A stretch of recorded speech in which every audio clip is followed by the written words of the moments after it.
children. A few things more important to a parent, right? Learning is the building block, the foundation to their future. For generations, the school you or they went to was mostly based on geography, where you lived, which school was closest. For others, it was based on income. Could you afford a private school? But times have changed. Some kids have left their neighborhood for a public school magnet program or a charter. And now here comes more change, more private school options. In 2013, the Opportunity Scholarship Program was created by North Carolina lawmakers. It provides vouchers to families to send their kids to private K-12 schools. Right now, these vouchers are designed for families who couldn't otherwise afford private school, and they can be used to pay for things like tuition, transportation, equipment, and other necessary expenses. Now, for nearly a decade, this voucher program, boy, you can see just how popular it has become by this graph.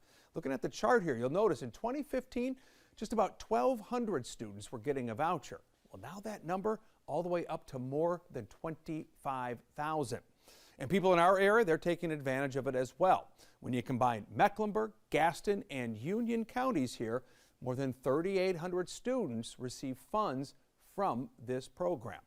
Now again, right now, the vouchers serve mostly low-income families and some others who are more, say, in the middle class. But starting next school year, income doesn't matter anymore. Everyone will be eligible. The expansion was a part of last year's state budget. The program's funding quadrupled to more than $500 million. It's a change that has also received a lot of pushback. Governor Roy Cooper and other opponents argue this is going to hurt public schools. This money could be used to support them.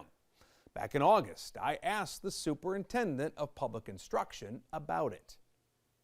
I am the superintendent of public instruction, and I, regardless of what the budget says about vouchers, am going to wake up every day thinking about how we can best serve, improve, support our public school children and their families and those that work in our public schools, and especially our teachers.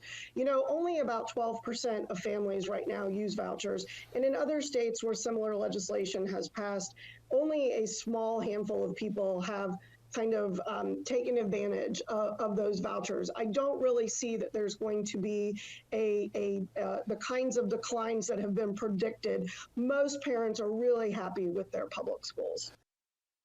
So we're going to have to wait and see on that. Now, as the superintendent mentioned there, other states have similar programs. In fact, applications open today for private school vouchers in South Carolina. But there, not every family is eligible. Our South Carolina State House reporter Mary Green explains what you need to know before applying.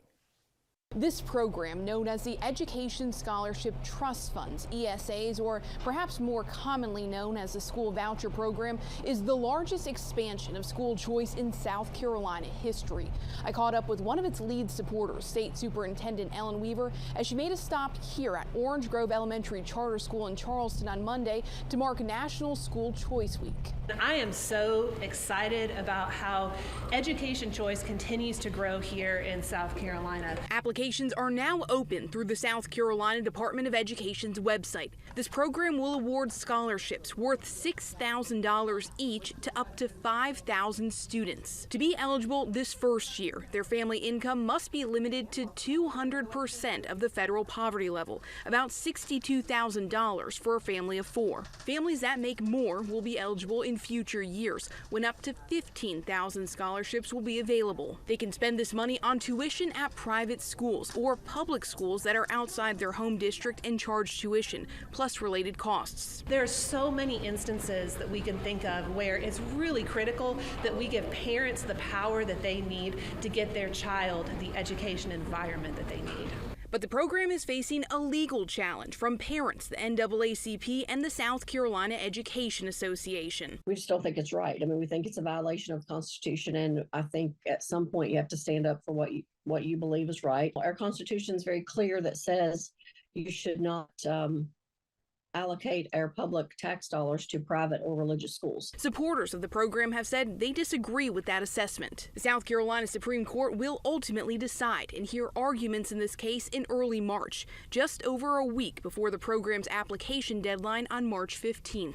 These scholarships are awarded on a first-come, first-served basis for eligible students. Reporting in Charleston, I'm Mary Green. Mary, thank you. So as we wait for the legal issues to be sorted out, if you're interested in the Education Scholarship Trust Fund or the Opportunity Scholarship Program in North Carolina, we have a link to application information. It's on our website. Just go to wbtv.com/webextras. Coming up next, Campaign 2024.